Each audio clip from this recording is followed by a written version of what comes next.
فبأي آلاء ربكما تكذبان. Kata beliau, haddatsana Muhammad ibn Sabbah, menceritakan kepada kami Muhammad ibn Sabbah. Ya, beliau ini dari Ad-Dulabi Abu Ja'far al-Baghdadi, dari seorang syekh yang disepakati akan kefiqahannya. Dan beliau disebut di biografinya sebagai sunni, seorang yang mengikuti sunnah, ahli sunnah. Ya, kata beliau, haddatsana Syarik, menceritakan kepada kami Syarik. Syarik ini adalah Syarik bin Abdillahi An-Nakhai, Abu Abdillah Al-Kufi, imam besar di masa dia. Beliau qadhi, imam ahli sunnah, wara, zuhud. Ya, tapi bersama dengan kedudukan beliau, keimaman beliau, ketokohan beliau di tengah manusia, tapi dari sudut riwayat hadits beliau ada kelemahan. Dari sudut riwayat hadits. Ya. Tapi dari sudut keilmuan, tidak ada yang tidak mengakui keilmuan beliau. Ya, apalagi dari sudut ketakwaan, wara.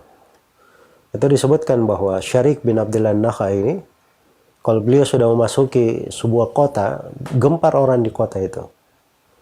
Ya, karena kedatangan beliau. Sampai penguasa pun bergetar hatinya kalau beliau datang. Ya, rahimahullahu ta'ala. Ini Syarik bin Abdillah An-Nakhai. Dan beliau termasuk rawi dalam riwayat, tapi ada kelemahan ya. Karena hafalannya bercampur di akhir dari kehidupannya.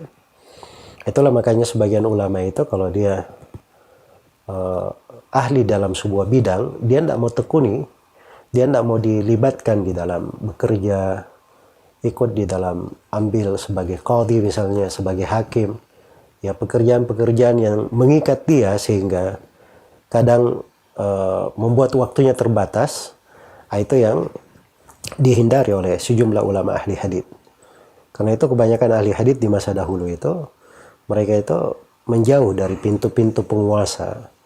Mereka tidak mendekati dari dari wilayah-wilayah, karena itu dianggap membahayakan ilmu mereka dan membahayakan hafalan mereka. Iya. Dan ini saya katakan kebanyakannya, bukan semuanya. Ada dari ulama yang dekat pemerintah, penasihat mereka, ada yang qadhi, ada yang menempati sesuatu, dan mereka juga imam-imam besar seperti Az-Zuhri, ya, itu imam besar rahimahullah. Seperti Syuraih Al-Qadhi, itu qadhi dari imam, dan itu memang harus ada di posisinya masing-masing. Jadi ketika semuanya itu berimbang dan seorang melihat ada kemampuan di dalam hal itu, maka itu tidak dipermasalahkan.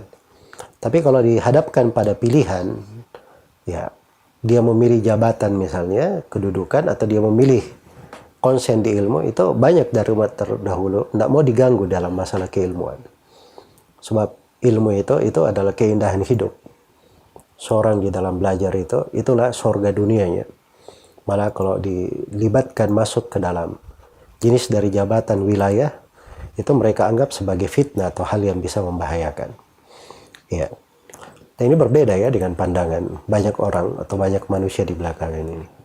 Semoga Allah memberi afiat kepada semuanya.